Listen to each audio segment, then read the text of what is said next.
오늘 함께 나누실 말씀을 이 시간 보도록 하겠습니다. 오늘 함께 나누실 말씀 이사야 43장 16절에서 21절까지 말씀입니다. 이사야 43장 16절에서 21절까지의 말씀 우리 함께 일어서서 한 절씩 교독해서 읽도록 하겠습니다.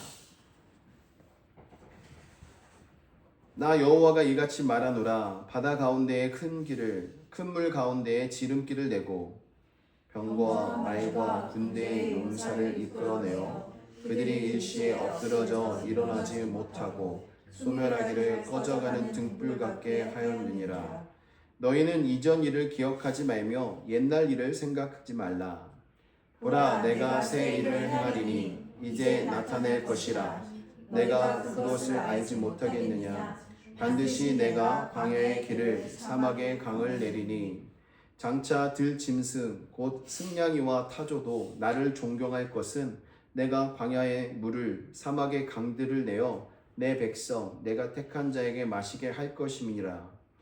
이 백성은 내가 나를 위하여 지었나니 나를 찬송하게 하려 함이니라. 아멘.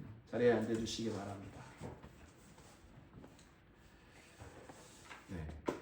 한 선교사가 전쟁 후 폐허가 된 도시를 방문한 적이 있습니다. 건물이 무너져 있고 거리에는 모든 전쟁의 잔재들이 펼쳐져 있어서 정말 그 무엇도 할 수 없을 것 같은 이러한 도시의 모습을 가지고 있었습니다. 그러한 중에 한 교회를 찾아갔는데 교회 건물이 완전히 파괴되어 있고 그리고 예배할 수 없는 이런 환경 속에 있음에도 불구하고 그곳에 모여서 예배하고 있는 성도들을 발견하게 되었습니다. 그래서 선교사님이 그분들에게 물어봤습니다. 어떻게 이런 상황 속에서 이런 장소에서 하나님을 예배할 수 있습니까? 그랬더니 그 교회 장로님이 이렇게 대답을 했다고 합니다. 건물은 무너졌지만 하나님은 무너지지 않으셨습니다. 아멘. 아멘. 여러분, 이것이 바로 교회의 본질입니다. 이 이야기에서는요, 교회의 본질이 건물이 아니라 바로 하나님과 함께하는 백성, 하나님이시다라는 겁니다. 하나님이 저희들을 불러주셨고 저희 모두가 함께 모여 예배할 수 있도록 하나님이 인도하셨다라는 사실이죠. 그렇기 때문에 환경이 중요하지 않음을 이 장로님의 고백을 통해서 우리는 알 수 있습니다. 오늘 본문 말씀 속에 나와 있는 이스라엘 백성들의 모습을 보면 꼭 무너진 교회에서 예배하고 있는 그 성도들의 모습과 같이 본인의 나라, 본국은 다 다른 나라의 점령이 되어서 통치를 받고 있는 식민 상태에 있는 상황 속에 있었고 또 그 백성들 중에 일부는 포로로 끌려가서 타국에서 노예로 살아가고 있는 이런 상황 속에 있었습니다. 그렇기 때문에 그들의 환경을 보면 전혀 기쁨이 없고 예배할 수 없는 이런 상황 속에 있었던 것이죠. 이런 이스라엘 백성들에게 이사야서 40장부터 66장까지는 그들을 위로하는 말씀으로 채워져 있습니다.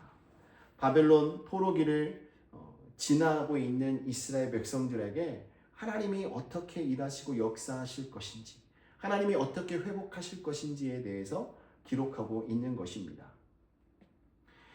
이스라엘의 모습을 보면 정말 도시가 폐허가 되고 예루살렘이 무너져 있고 성전이 무너져 있었기 때문에 그들은 모든 것에 있어서 실패하고 낙심을 맛본 상황 속에 있었던 상황이었습니다. 이스라엘 백성들에게 있어서 성전은 어떤 의미입니까? 이스라엘 백성들에게 있어서 예루살렘 성전은요, 하나님의 임재와 언약의 상징이었습니다. 그렇기 때문에 성전이 무너졌다는 것은 그들이 평생 함께 했고 또 자신들의 조상들부터 믿고 그 약속을 따라 살아왔던 모든 근간이 무너졌던 아주 신앙적인 또 신학적인 위기 가운데 처해 있던 시대였습니다. 생각해 보십시오. 자신들이 믿고 있었던 그 약속이 파기된 것 같은 느낌을 가졌을 때 마음이 어떠시겠습니까? 그냥 본인과 부모님만 믿었던 것도 아니에요. 아브라함 때부터 따지고 보면 몇 대를 거쳐서 하나님의 약속을 붙들고 살아왔던 민족이었습니다. 그런데 그 약속대로 본인들에게 일어날 것을 기대하며 살았던 이스라엘 백성들에게 지금 주어진 현실은 포로 생활이었습니다. 모든 것이 다 폐허가 되어 있습니다. 자신의 나라의 왕권은 다 무너져 버렸습니다. 이런 시대를 맞이하고 있는 이스라엘 백성들에게 어떤 질문들이 생겼을까요?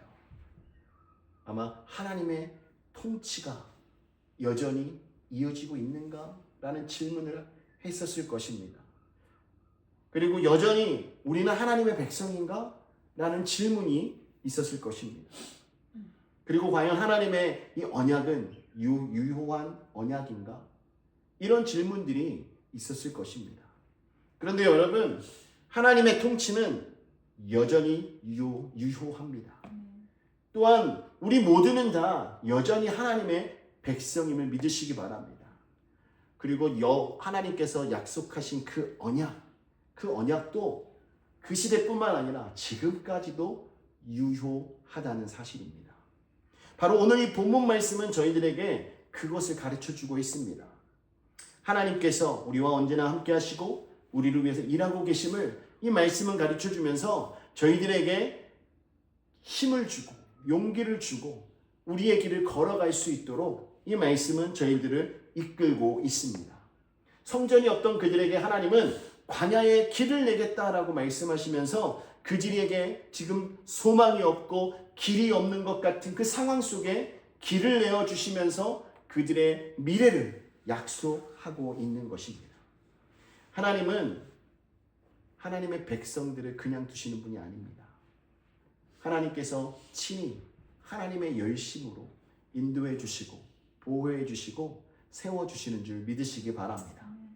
오늘 이 말씀 내용을 가지고 광야의 길을 내시는 하나님이라는 제목으로 말씀을 드리려고 합니다.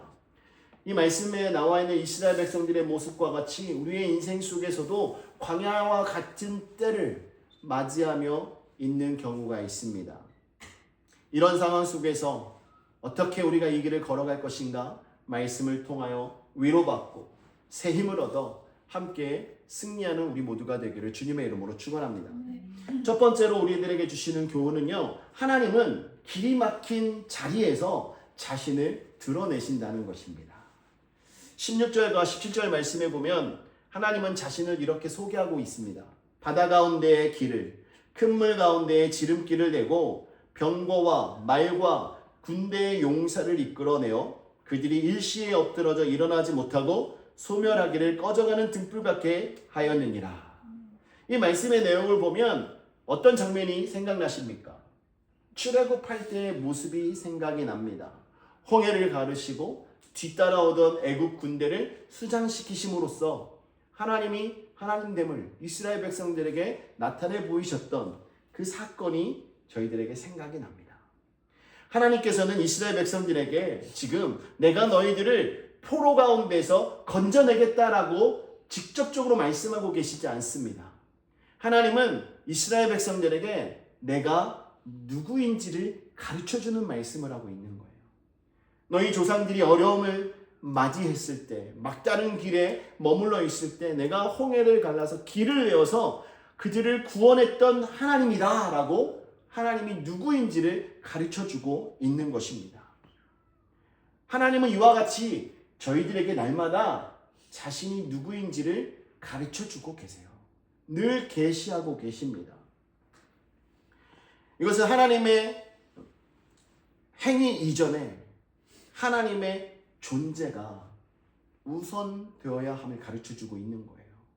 하나님이 어떤 일을 행하셨는지도 참 중요합니다. 그런데 그 일을 통해서 우리가 알아야 할 것은 하나님이 어떤 분인가라는 거예요. 여러분, 홍해를 가르신 그 하나님은 어떤 분이십니까? 능치 못함이 없는 분이에요. 전능하신 분이라는 거죠. 근데 이스라엘 백성들이 지금 처해 있는 상황 속에서 이스라엘 백성들이 가지고 있었던 그 생각은요, 무엇이었냐면 바벨론의 힘은 너무 강하다는 거예요. 하나님의 능력은 눈에 보이지 않았습니다. 그래서 이스라엘 백성들은 바벨론의 힘이 너무 강하다 보니까 자신들의 나라가 패망했고 포로로 끌려가서 살아가는 그 삶을 보면서 낙심하고 있었던 거예요. 그래서 그들에게 하나님이 말씀하십니다. 나는 바로 이런 하나님이야. 사랑하는 성도 여러분, 하나님은요 여전히 우리와 함께 하시고 여전히 능력이 있는 분이십니다. 그런데 우리가 이스라엘 백성들처럼 눈에 보이는 환경 때문에, 우리에게 일어나는 일들 때문에 하나님의 크심과 하나님이 우리와 함께 하심과 하나님이 능치 못하심이 없다라는 이 사실을 잊고 현실 때문에 힘들어하고 낙심하고 좌절하는 이런 경우가 있지 않습니까? 오늘 이 말씀에서 하나님은 저희들에게 하나님이 어떤 분인가를 가르쳐 주시면서 저희들에게 처해 있는 그 상황 속에 매이지 않고 하나님을 바라보라라고 말씀하고 있는 것입니다.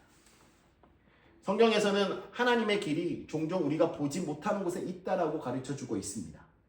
시편 77편 19절 말씀에 보면 주의 길이 바다에 있었고 주의 곧은 길이 큰 물에 있었으나 주의 발자취를 알 수 없었나이다 라고 말하고 있어요. 시편 기자의 고백에도요, 주님의 길은 어디에도 있었다는 거예요. 하지만 그 길을 내가 알 수 없었습니다 라고 고백하고 있는 것이죠. 사람의 눈에는 하나님의 길이 잘 보이지 않습니다. 그러나 하나님은 이미 그 길을 가지고 계신다는 거예요. 하나님이 그 길을 가지고 계시기 때문에 우리 앞에 보이지 않는 길, 막혀 있는 것 같은 길, 이 모든 길을 하나님 손에 맡긴다면 우리는 그 길을 따라 살아가는 인생이 된다는 것입니다. 하나님은 인간이 만든 길을 따라 역사하시는 분이 아니에요. 인간의 한계가 끝나는 자리에서 자신의 능력을 드러내시면서 이끌어 가시는 분이 바로 하나님이십니다. 우리의 환경을 보면 광야에서 홍해를 만난 이스라엘 백성들과 같은 상황 속에 있을 때가 있습니다. 지금 그런 상황인 것 같습니다. 우리의 생각으로는 길이 보이지 않습니다. 어느 장소를 두드려도 저희들에게 허락되지 않고 있습니다. 그런데 하나님은요, 이럴 때 역사하시는 거예요. 하나님의 길을 저희들을 위하여 길을 가지고 계시다는 거예요. 우리는 그 길을 하나님께 맡기고 하나님께서 알려주시는 대로 그 길을 따라가는 인생이 되어야 한다는 것입니다. 여러분, 눈앞에 있는 홍해, 얼마나 이스라엘 백성들에게 두려운 존재입니까? 수영을 못하는 사람들이 들어가면 빠져 죽지 않을까? 이런 염려가 있지 않겠습니까? 아무리 수영을 잘하는 자들도요, 조류를 잘못 만나고 신체에 무슨 일이 갑자기 생기게 되면 위험할 수도 있습니다. 우리 앞에 그런 일들이 가로막고 있어요. 그런데 중요한 것은 하나님 앞에서의 그 물은 아무것도 아니라는 것입니다. 하나님은 어떤 분입니까? 하나님은 창조주이세요. 모든 만물을 지으신 분입니다. 그런데 어찌 그 물이 하나님의 길을 막을 수 있겠습니까? 어찌 우리가 걱정하고 염려하고 있는 것들이 우리의 길을 막을 수 있겠습니까? 하나님이 길을 여시기만 하면 전혀 문제가 되지 않는다는 것입니다. 17절에서 애굽 군대는 소멸하기를 꺼져가는 등불 같도다라고 표현하고 있어요. 하나님이 일하시니까요, 꺼져가는 등불같이 그 기세당당했던 애굽 군대가 사라졌음을 말하고 있는 것입니다. 세계 최강이었던 애굽의 군대도 하나님 앞에서 다 무너졌는데 지금 바벨론 군대일까 보냐. 바벨론도 문제가 되지 않는다라고 말씀하고 있는 것입니다. 우리 눈에는 세상의 권세가 너무나 커 보입니다. 그래서 세상의 권세 앞에 굴복할 때가 얼마나 많습니까? 하지만 여러분, 세상의 권세보다 더 크신 하나님을 바라보셔야 합니다. 하나님의 능력을 바라보시고 하나님께서 만들어 놓으신 그 길을 걸어가는 자가 되어야 합니다. 세상은 저희들에게 타협하라고 이야기합니다. 괜찮아, 이 길로 가면 너희들은 괜찮아. 하지만 하나님은 하나님의 길을 내어놓고 그 길로 가기를 원하신다는 것이죠. 그러기 위해서 우리는 하나님이 누구이신지를 먼저 알아야 합니다. 힘들고 어려운 상황 속에서 하나님은 자신을 드러내 보이시면서 저희들에게 가르쳐 주세요. 내가 어떤 하나님인지를. 우리가 힘들고 어려울 때 가장 먼저 생각해야 할 것이 그겁니다. 우리 하나님은 어떤 분인가? 하나님을 바르게 알면요, 우리가 낙심하지 않습니다. 좌절하지 않습니다. 포기하지 않습니다. 하지만 하나님을 알지 못하기 때문에 중요한 순간에 우리가 무너지는 거예요. 사랑하는 성도 여러분, 지금 여러분의 현실을 규정하고 있는 것은 무엇입니까? 여러분의 환경입니까? 아니면 여러분 주변에서 일어나고 있는 일들 때문에 여러분들이 흔들고 있습니까? 우리의 환경을 주관하고 규정하는 것은 하나님이 되셔야 합니다. 하나님으로 인하여서 우리가 움직이고 하나님으로 인하여서 기뻐하며 살아가는 존재가 되어야 하는 것입니다. 길이 보이지 않는다고 하나님이 존재하지 않는 것이 아닙니다. 우리의 눈으로 하나님께서 예비하신 길이 보이지 않아도 하나님은 여전히 존재하시면서 하나님께서 우리와 함께 하시면서 저희들에게 힘을 주시고 그 길을 찾아서 갈 수 있도록 인도하고 계신다는 사실을 믿으시기 바랍니다. 하나님은 길을 찾는 분이 아니라 길을 창조하신 분입니다. 하나님은 언제나 저희를 위하여 길을 만들고 계시는 거예요. 지금 길이 없어 보일 수 있습니다. 그러나 성경은 길이 있는가 없는가를 묻는 것이 아니라 하나님이 누구이신가를 저희들에게 묻습니다. 하나님이 누구이신가를 분명하게 여러분 기억하시고 그 하나님을 의지하며 살아가시기를 바랍니다. 오늘 본문에서 말씀하고 있는 하나님은 바다 가운데 길을 내시는 분임을 전하고 있습니다. 이 말은 불가능을 가능케 하신다는 거예요. 막힘이 끝이 아니라 그 막힌 것을 여셔서 길을 내어주셔서 그 길을 걸어갈 수 있도록 인도하시는 분이 하나님이시라는 겁니다.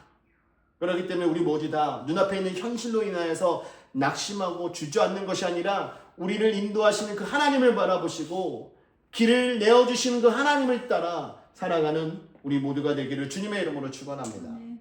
두 번째로 주시는 교훈은요, 과거의 은혜에 머물지 말고 새 일을 기대하라는 것입니다. 18절 말씀에 보면 너희는 이전 일을 기억하지 말며 옛날 일을 생각하지 말라라고 말씀합니다. 근데 여러분 참 희한하지 않습니까? 바로 이 말씀 전에 과거의 일을 하나님이 말씀하셨잖아요. 그렇죠?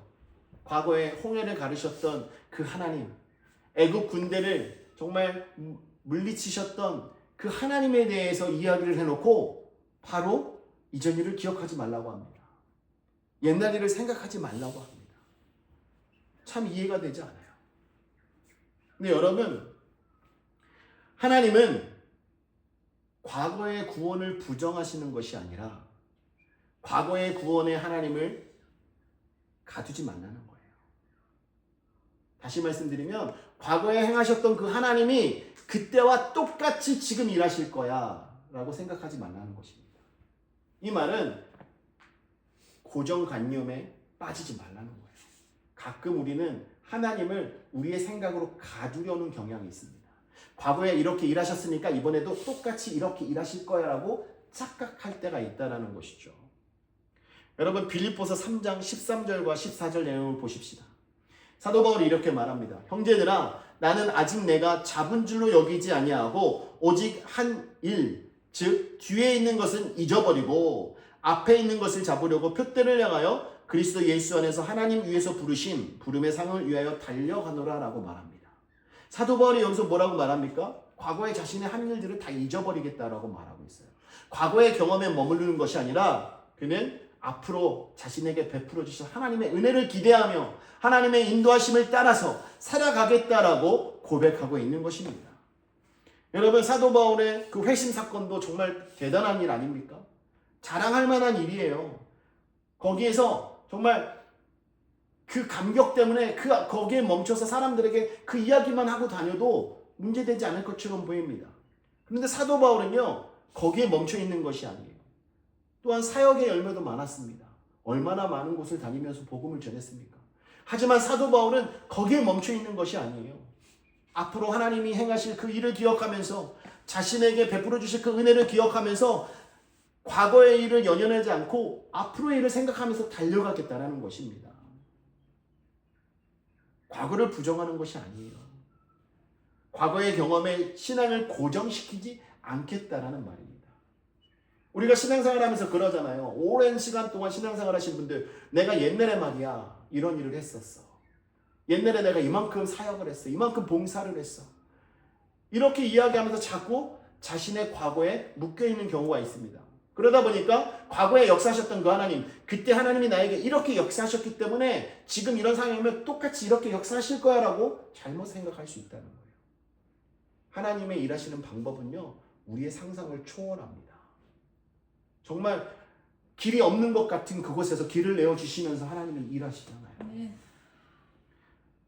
먼저 아까 이야기했던 교회 있지 않습니까? 그 교회가요,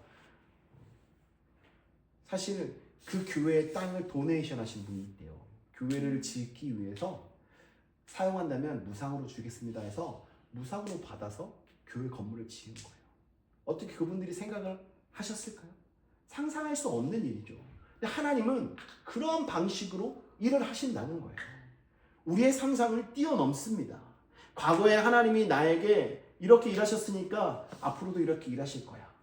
출애굽할 때 홍해를 갈아서 하나님이 이스라엘 백성들을 구원하셨으니까 이번에도 어떤 강을 갈라서 우리를 건너게 하시면서 구원하실 거야. 이런 생각을 하지 말라는 거예요. 하나님께서 과거에 구원하신 은혜에 감사해야죠. 감사하면서 그 다음에 우리에게 행하신 하나님을 기대할 때는 하나님이 어떤 방법으로 일을 하시더라도 순종하며 가겠습니다 라는 믿음이 있어야 한다는 것입니다. 여러분, 이스라엘 백성들의 이 출애굽은 신앙의 중심의 사건이었습니다. 그래서 아마 그 믿음 안에서 헤어나오지 못하고 있는 경우도 있었을 거예요. 광야에서 주신 그 만나 어떻게 잊을 수 있겠습니까? 그런데 여러분, 문제는 그때 역사하셨던 그 하나님에 갇혀서 그 하나님으로만 기억하려 한다면 그것이 문제라는 것입니다. 과거의 그 은혜가 현재의 기대를 막는 순간이 있습니다. 하지만 여러분, 하나님은 어제도 일하셨고 오늘도 일하시고 내일도 일하실 것입니다. 근데 그 하나님의 방식은 과거에 행했던 방식과 같을 수도 있지만 또 다른 방법으로 하나님이 일하실 수 있다라는 이 생각을 우리는 가져야 한다는 거예요. 19절을 보십시오. 보라, 내가 새 일을 행하리니. 하나님이 새로운 일을 행하실 것이라고 말씀합니다. 이제 나타낼 것이라 너희가 그것을 알지 못하겠느냐.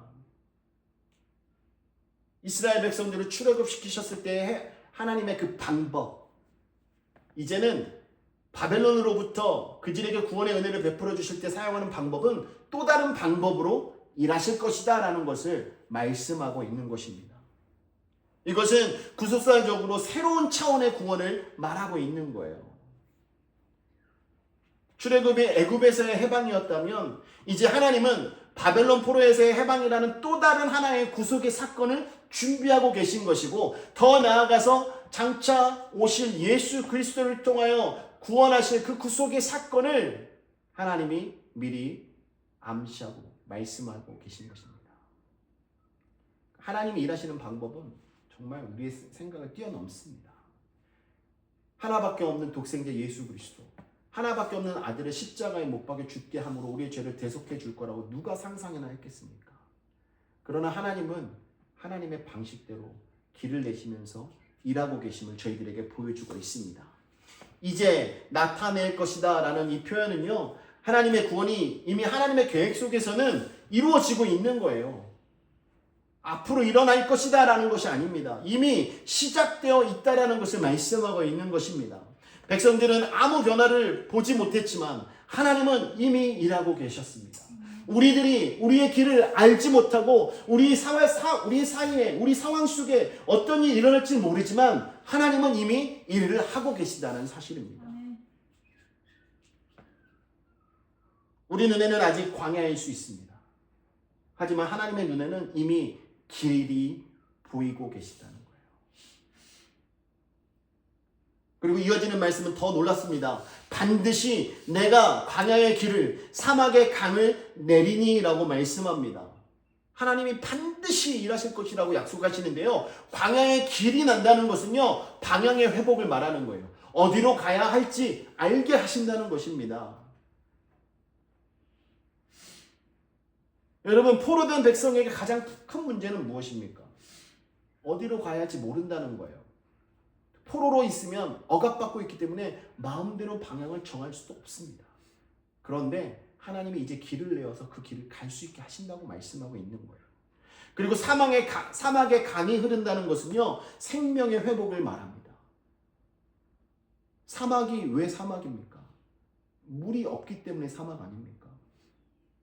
물이 없기 때문에 생명이 살 수 없어요. 풀 한 폭이 자랄 수 없습니다. 하지만 사막에 물이 생기게 되면요, 생명력이 있게 됩니다. 마찬가지로 하나님이 우리의 삶 속에 생명을 불어넣어 주시겠다라고 약속하고 있는 거예요. 여러분, 우리는 여기에서 생각해 봐야 돼요. 과연 우리는 과거의 안정과 과거의 구조와 과거의 우리 신앙생활과 과거의 경험에 익숙함에 머물러 있지 않는가? 점검해 봐야 합니다. 하나님이 저희들에게 새 길을 여시고 그 길을 이미 만들어 놓으시고 걸어가라고 말씀하고 계신데 아직도 과거에 머물러서 그 길을 걷지 못하고 계시진 않습니까? 여러분, 새 일은요, 종종 우리에게 익숙하지 않은 모습으로 다가올 수 있습니다. 그럴 때 여러분들이 그 길을 걸어가실 수 있는 분이 되어야 하는 거예요. 이 새 일은 항상 그래서 믿음을 요구합니다.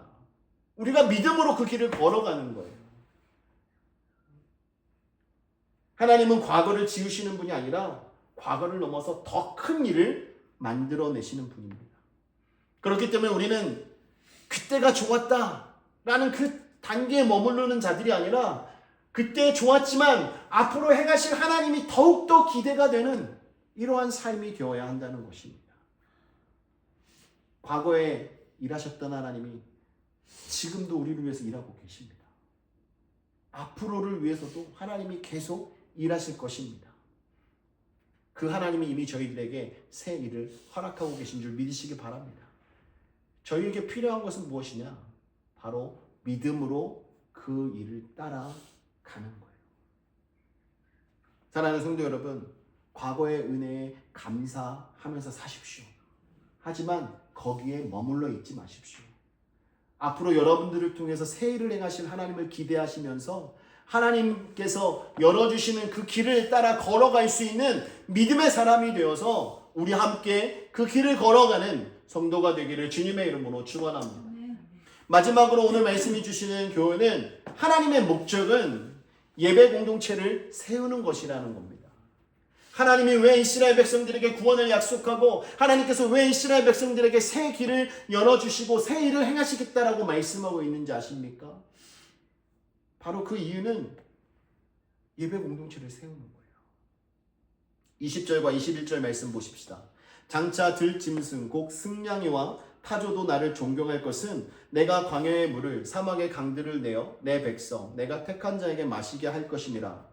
이 백성은 내가 나를 위하여 지었나니 나를 찬송하게 하려 함이니라. 하나님께서 바벨론으로부터 나오는 백성들이 마시도록 강물을 내실 것이며 그것으로 인하여서 들짐승도 또 혜택을 보고 하나님께 영광 돌릴 것이라는 것을 말씀하고 있습니다. 그렇게 함으로 인하여서 하나님이 무엇을 원하시는가? 그 궁극적인 목적이 무엇인가를 마지막에 기록하고 있습니다. 그 목적은 바로 나를 찬송하게 하려 함이라. 바로 예배의 회복이에요. 하나님이 광야의 길을 내시고 사막에 강을 흐르게 하시는 그 이유는 단지 백성들이 살아가는 형편을 개선시켜주기 위함이 아니라 그 환경을 그냥 회복시켜주는 것이 아니라 하나님을 찬송하게 하기 위함이라는 것입니다. 우리가 신앙생활하면서 문제 해결을 위해서 하나님께 기도하고 문제가 해결되면 우리가 감사합니다 하고 뒤돌아서서 하나님을 잊고 살아갈 때 있지 않습니까? 하나님이 저희들에게 문제 해결을 주시는 이유는요, 저희들의 문제를 해결해 주심으로 우리가 회복되고 우리의 삶이 안정되는 것을 하나님이 원하셔서 그렇게 해주시는 게 아닙니다. 물론 그렇게 되어지겠죠. 하지만 하나님이 저희들에게 원하시는 것은요, 그것으로 인하여서 하나님께 감사하고 하나님을 찬양하고 하나님께 영광 돌리기를 원하신다는 것입니다. 이스라엘 백성들의 상황을 보십시오. 포로가 되면서 예배할 수 있는 환경이 무너졌습니다. 성전도 무너졌고 포로로 끌려가서 살고 있는 그곳에서 예배하는 것은요, 자유롭지 못했습니다. 그러한 자들에게 하나님께서 그들의 정체성을 다시 한번 확인할 수 있도록 오늘 이 말씀을 통해서 선언하고 계신 거예요. 내가 너희들을 회복하는 그 이유, 그것은 너희가 나를 찬송할 수 있도록 하기 위함이다. 이 백성은 나를 위하여 지었나니. 여러분, 이 말씀은요, 창조 언어입니다. 하나님이 저희들을 창조하신 이유, 지으신 이유, 그것은 하나님의 영광을 위하여 지은 거예요. 하나님을 위하여 지은 거예요. 여러분, 우리가 우리 스스로, 우리 자신을 위해서 존재하는 것이 아닙니다. 하나님을 위해서 존재하는 거예요. 그런데 그 존재 이유를 잊어버리고 살아가다 보니까 자꾸 내가 드러나는 거죠. 내가 주인이 되는 거죠. 내가 우선이 되는 거예요.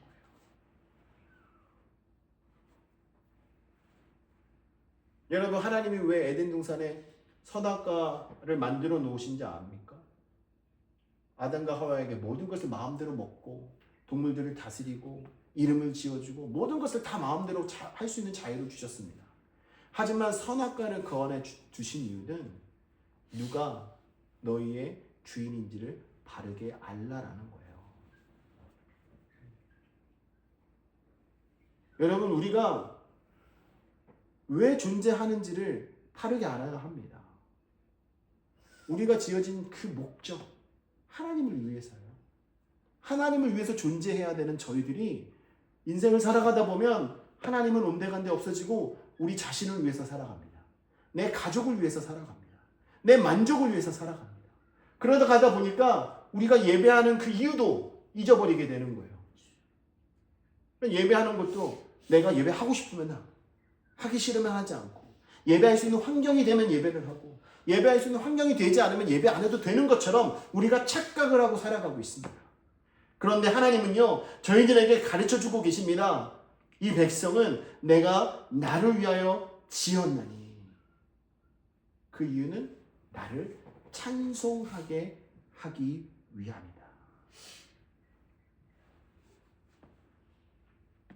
사랑하는 성도 여러분, 어느 곳에 있든지 어떤 일을 우리가 맞이하고 있든지 항상 하나님을 찬양하는, 하나님을 예배하는 성도가 되기를 원합니다. 이스라엘 백성들이 그 당시에 살아가던 삶의 방식 속에서 지금 이 사건은요, 아주 새로운 사건이에요. 왜냐하면 성전이 무너져서 없는데 어떻게 우리가 예배를 합니까? 라고 반론할 수 있는 상황입니다. 성전이 무너졌을 때 그들은 모든 것이 끝났어요. 그런데 하나님은 말씀합니다. 내가 너희들을 회복시켜 줄 거야. 그런데 너희들이 누군지 아니? 너희들은 나를 위해서 너희를 지었어. 나를 위해서 지은 거야. 그렇기 때문에 너희들이 어느 곳에 있든지 나를 찬송하는 것이 너희의 본분이야. 그러니까 지금 성전이 없어도 너희들이 있는 그곳에서 나를 예배해야 돼. 찬양해야 돼. 너희는 나의 백성이야. 이렇게 하나님은 이스라엘 백성들에게 그들의 정체성을 가르쳐주고 계십니다. 뿐만 아니라 강의 물을 마신 들짐승들이 하나님께 영광 돌린다는 이 사실은요, 이러한 경험을 한 하나님의 백성들은 더욱더 하나님께 영광을 돌려야 한다는 것을 말하고 있는 거예요. 20절에서 장차 들짐승 곧 승냥이와 타조도 나를 존경할 것은, 하나님을 존경한다는 것은요, 하나님을 높이는 거예요.